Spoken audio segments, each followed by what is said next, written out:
These are running backs that you should be adding to your fantasy football teams either by waivers or by trade because they're going to set you up to have success in your fantasy football playoff matchups. Let's start with the most obvious one.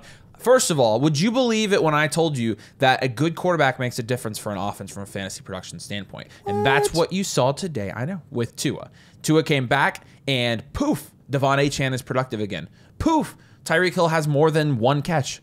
Poof, Raheem Mostert is back. Raheem Mostert is going to be the first guy here because when you're looking at the usage today for the Miami Dolphins backs, he had 30 snaps to Devon Achane's 38, so you saw more of an even split there. Did you notice Achane was wearing a Guardian cap?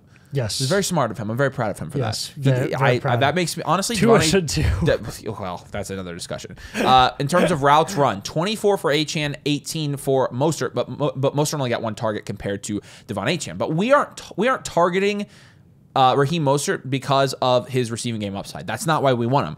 What we saw today was Raheem Mostert score 2 touchdowns. So basically, what you saw last year was when Raheem Mostert was in the game, he would have here 2 touchdowns, 2 touchdowns, 1 touchdown, 2 touchdowns, 1 touchdown, 1 touchdown, 2, 1, 3, 2, 1. You get my point here, right? His primary role last year was not receiving. When you're looking at his receiving last year, he had 2 games above 5 targets. The rest of them were 1 or 2. Past the bye week, he didn't have a game with more than 2 targets. He had 2 games with 2 and the rest of them with 1. So even last year where he was a running back 1, his production did not come from the receiving game. It came from touchdowns. And the main thing that we saw this year that we were a little bit concerned about at the beginning of the season, especially with Raheem Mostert, is that those carries that he was getting in the red zone, he wasn't getting them this year. They were giving them all to Achane.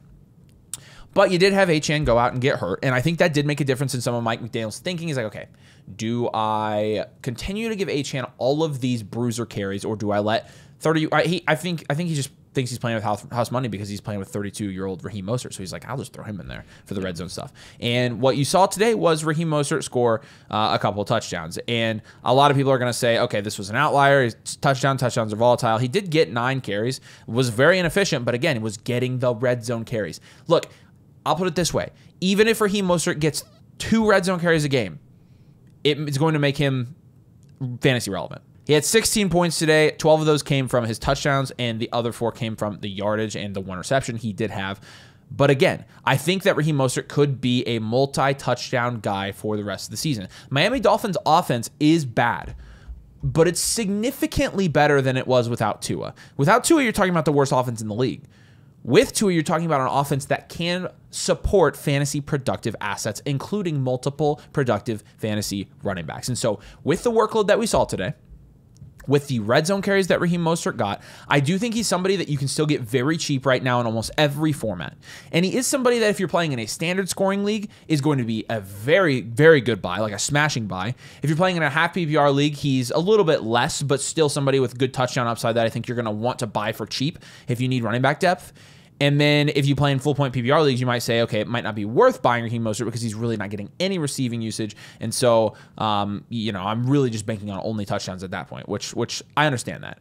Mm-hmm. However, with Mostert, I do think that there's going to be significant red zone upside with him rest of the season, and touchdowns win you fantasy championships.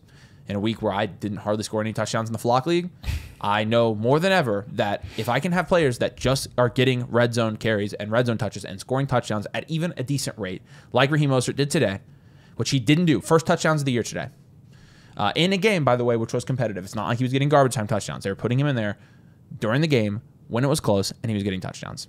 Yeah, that's important. That's something you want for your fantasy team. And I do think that you should be sending some trades for Raheem Mostert. Send a price check and see how cheap you can get him right now because I think he's great running back depth. Yep. I also think Jalil McLaughlin is an interesting pickup if you have the roster spot right now. If you can get him off of waivers for pretty cheap, I would go ahead and just pull the trigger, again, if you're able. With Jalil, we've seen him have some productive weeks in the past. Obviously, last year, with Javonte Williams being in and out of the lineup and that offense overall kind of being hit or miss, he had some decent games. His receiving upside was nice. He has a decent game this week against Carolina, so you obviously want to take that with a grain of salt. But He does get more production than Javonte Williams, and I think that really is the biggest point here. Yes, Javonte out-carried him. Yes, Javonte got more receiving work than Jalil. If Sean Payton has taught you anything from his first couple years, his tenure for the Denver Broncos as the head coach there, it's that he doesn't really care about individual running backs. He just cares about their production, and he cares about the hot hand. He cares about the guys that are the most effective at any given point in time. Javonte Williams, it was his time. And that Thursday night game against the Saints, that was a terrible game. He dropped 2 touchdowns on the ground, had 26 points. Everyone was like, oh, Javonte Williams, he's back. He's got all this stuff. No, everyone knew that, not everyone.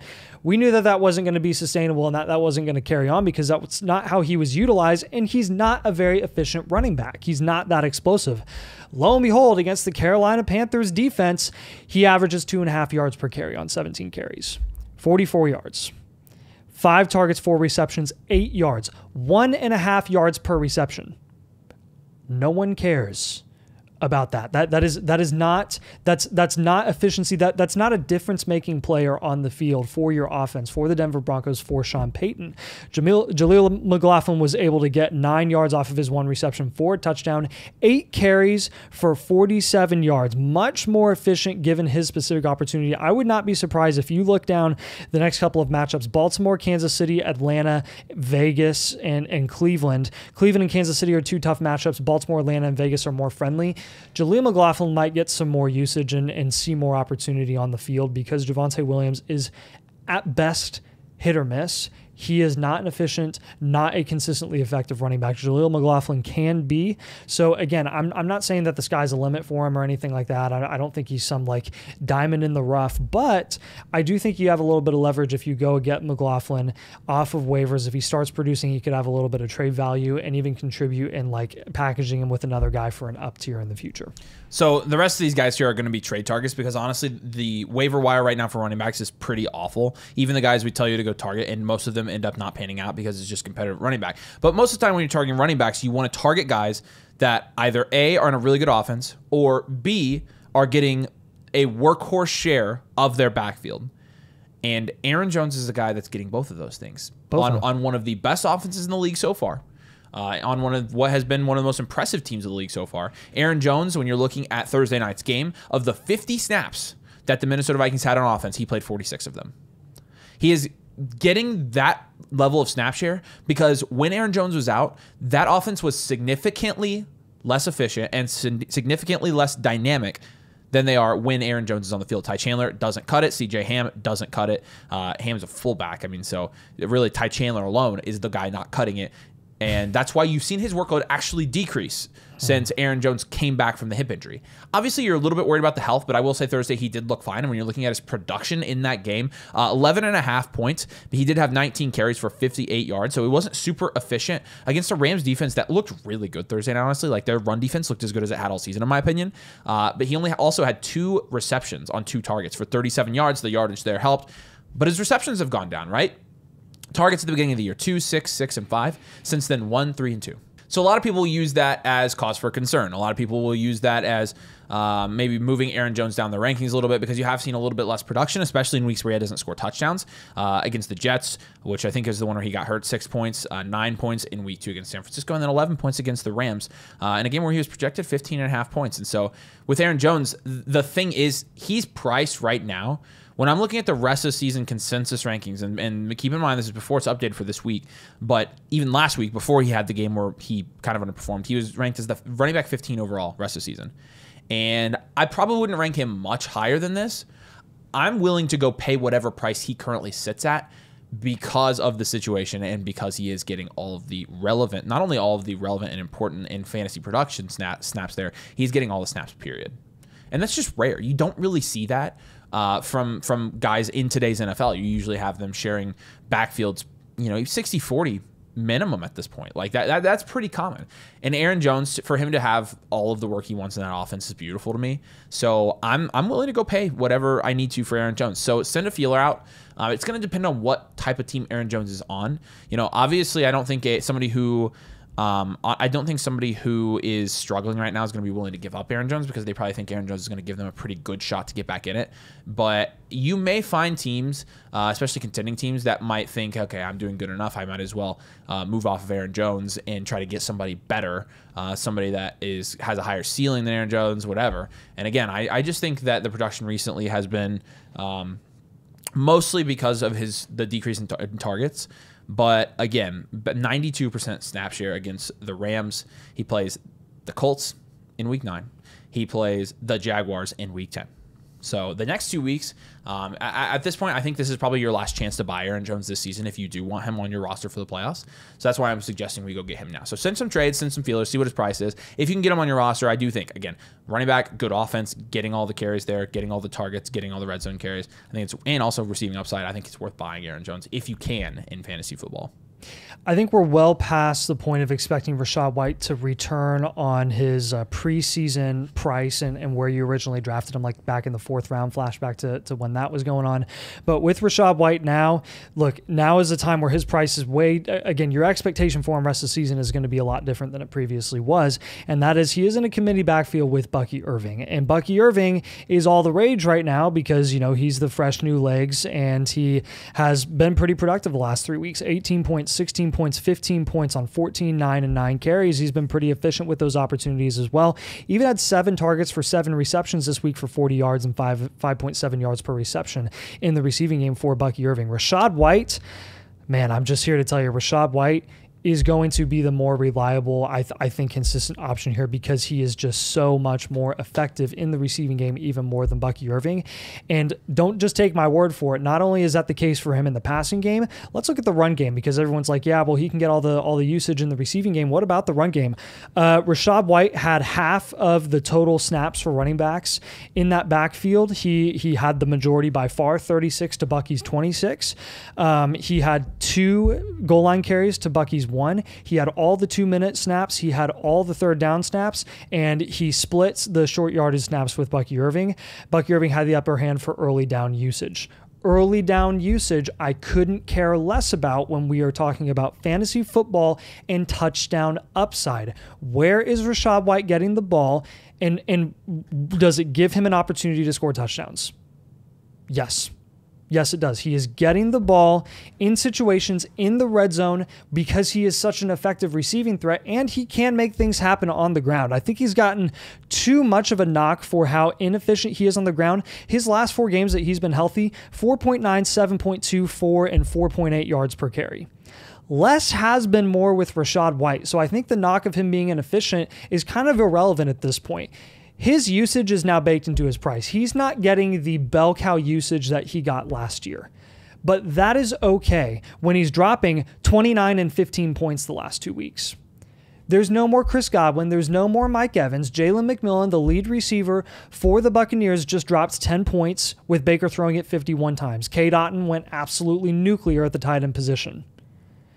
I don't think there's going to be any alpha wide receiver that emerges unless McMillan takes more steps to be that alpha guy that are really going to affect negatively Rashad White's production.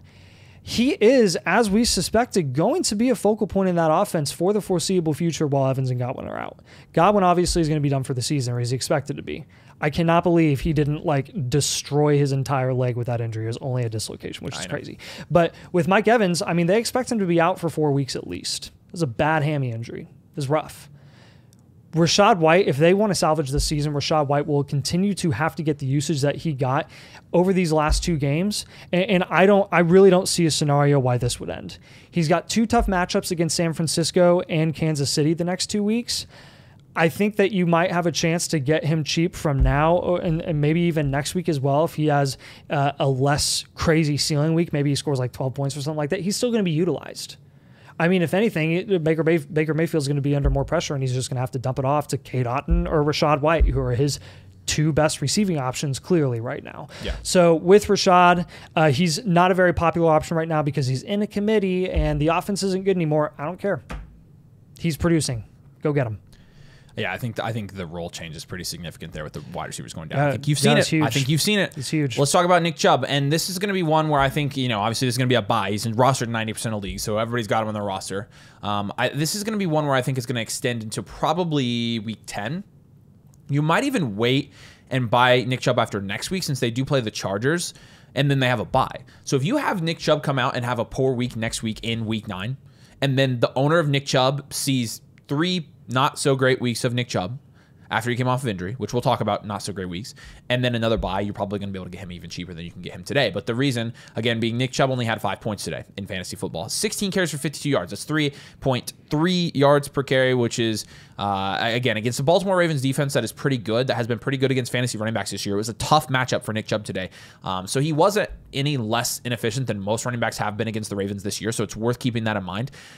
He was on the field significantly more. When you're looking at the snap distribution for the Cleveland Browns running backs, 41 of the plays he was on the field compared to 13 for Deonta Foreman and 14 for Pierre Strong. Early downs, he dominated. Goal line, there was only 1 carry, and it was Strong. Short yardage, he won. Third downs, obviously, was mostly Pierre Strong. 2-minute drill. He dominated 2-minute drill, actually.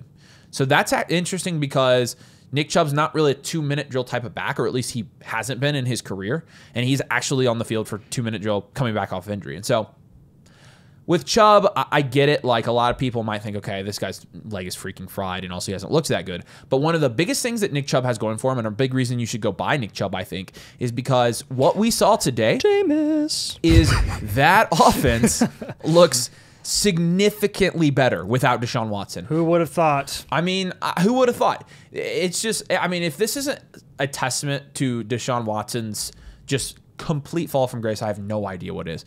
Joe Flacco coming out of essentially coming back from the dead last year and making the Cleveland Browns really good. And then Deshaun coming back, sucking this year. The Browns, I'm like, okay, the Browns last year, that was just kind of a fluke thing. And Jameis comes back and they beat the Ravens in his first game. Like, he looked significant, and it was Jameis's first game. Obviously, they played. He was wheeling and dealing. They played DTR last game, and Jameis was always the pick. The Browns owner feels a special way about DTR that I'll never understand because he's not any good. But Jameis, man, 41 passing attempts, 27 yards, 27 completions, 334 yards, and 3 touchdowns today. But that's against a Baltimore Ravens defense. Yes, the Baltimore Ravens secondary has not been fantastic this year. It's actually been the worst in the league. It's been 32nd. It's been pretty bad. So when I said not fantastic, I meant pretty bad. But you still have a more dynamic offense than you did 3 weeks ago, in my opinion. So because of that, 100%. because I feel better about the output of that offense, because I feel better about the dynamism of that offense, I feel like Nick Chubb, if he continues to move in the right direction in health, which I have no reason to believe that he won't, could end up being startable, productive for the last 8 weeks of the season. Yeah. Last 7 weeks of the season after the bye.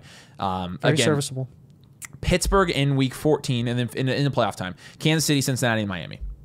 Honestly, not the worst matchups there with Cincinnati and Miami especially. So Chubb, again, I think you can still get him pretty cheap, but I think you can maybe just wait until after next week and buy Nick Chubb because he might be even cheaper than he is right now. If that offense is going to be even a little bit better, it makes you feel a lot better about owning running backs in that offense. The one thing you do have to keep in mind is Jerome Ford is currently injured, and I think he's got a hammy. When he comes, but he does have a hamstring, first of all. When he comes back, obviously he was the guy getting the majority of the snaps early in the season. How much does he cut into Nick Chubb's workload? Depends on how much progression Nick Chubb shows from a week-to-week perspective. And right now we only have 2 weeks of a sample size. So it just depends on if that keeps incrementally getting better. We'll see. We really will see. I mean, Jerome Ford, 7 targets, 4 targets, 2 targets, 7 targets in his first 4 games. He could become an exclusive, maybe like a third down receiving guy. I don't know. This isn't to me. This is very similar to Raheem Mostert, right? You have Jerome Ford coming in, getting the receiving work, and also getting some carries. But in terms of red zone, I think Nick Chubb gets the red zone carries because even Jerome Ford, when he did play the first 6 games, only had 1 rushing touchdown. And so, I don't think it's inconceivable that you just have those guys splitting that type of work. And yes, it's going to cap the ceiling of both of these guys for sure. But again, the ceiling is raised for both of them by default when you consider the fact that the offense could be significantly better now with Jameis Winston. And so that's really the main reason is okay, if this is going to be even a semi-competent offense, I think Nick Chubb would be somebody that I maybe want a piece of on my fantasy team. Like I said, I think he's cheap now. You can go send an offer, send a feeler. I think he's going to be even cheaper next week. So keep an eye out for that. Jonathan Taylor. Oh, you're so dumb. Why would you say Jonathan Taylor is a buy? No one's selling him. Yes, they are, because there are a lot of people in your league right now that are desperate for wide receiver production now due to, again, all of the injuries that have been going on. I tell you this from personal experience. I am in a ton of fantasy leagues, and I was able to trade Jonathan Taylor for Nico Collins. So, some people would definitely be willing to do that because of Nico Collins' upside. Stephon Diggs now just went down with the injury. They need Collins back soon. He will be back soon, and he will be productive. You can still get a productive guy in Jonathan Taylor. Just traded Amon-Ra St. Brown for Jonathan Taylor and Kareem Hunt. You can make these types of deals for more productive wide receivers. I'm not saying that you can go out there and get Jonathan Taylor at some crazy discount. What I am telling you is that his floor is absolutely ridiculous. Since week 1, where, again, week 1 is absolute parity. You can kind of throw it away. The games that he's been healthy, 15 points, 26 points, 19 points, 18 points. His floor is 15 points. Jonathan Taylor is the epitome of a bell cow running back that is dominant. Any given time can drop a ridiculous amount of points in yardage, get a 40, 50-yard run, get a touchdown, get a goal line carry. He got all the goal line carries today. Anthony Richardson cannot throw a ball, which kind of is nice for JT because they have to establish the run to even have a semblance of a passing game with wide open guys that AR can potentially throw an accurate ball to. They have to continue to utilize JT. That's going to have to be their identity. It was proven again when Anthony Richardson had chance after chance to win this game against the Houston Texans this week and was incapable of doing it as a passer. Expect Jonathan Taylor to be just utilized like never before, honestly, over the next few weeks. Get ready for it. He's going to continue to do this. Again, his floor is unreal. He barely even got a touchdown this week. He had 5.5 yards per carry, 100 yards on 20 carries. He had a nice reception as well. His receiving usage isn't going to be anything crazy, but again, anyone who watches these games knows how much of a focal point he is for this offense. He's the bright spot in just a terrible situation. And ultimately with JT, like I said, right now at this point in time, when we're getting closer and closer to the playoffs, I trust running backs more than I do week-to-week consistent wide receiver production. And when you are able to flip 1-for-1 a top 12 wide receiver for a top 6 rest of season running back, you got to be jumping on that all day because people will pay that price. They absolutely will. I just did it twice this week, and I know your league isn't my league and my league isn't your league. I'm just saying I've paid reasonable prices for Jonathan Taylor that aren't steals at all.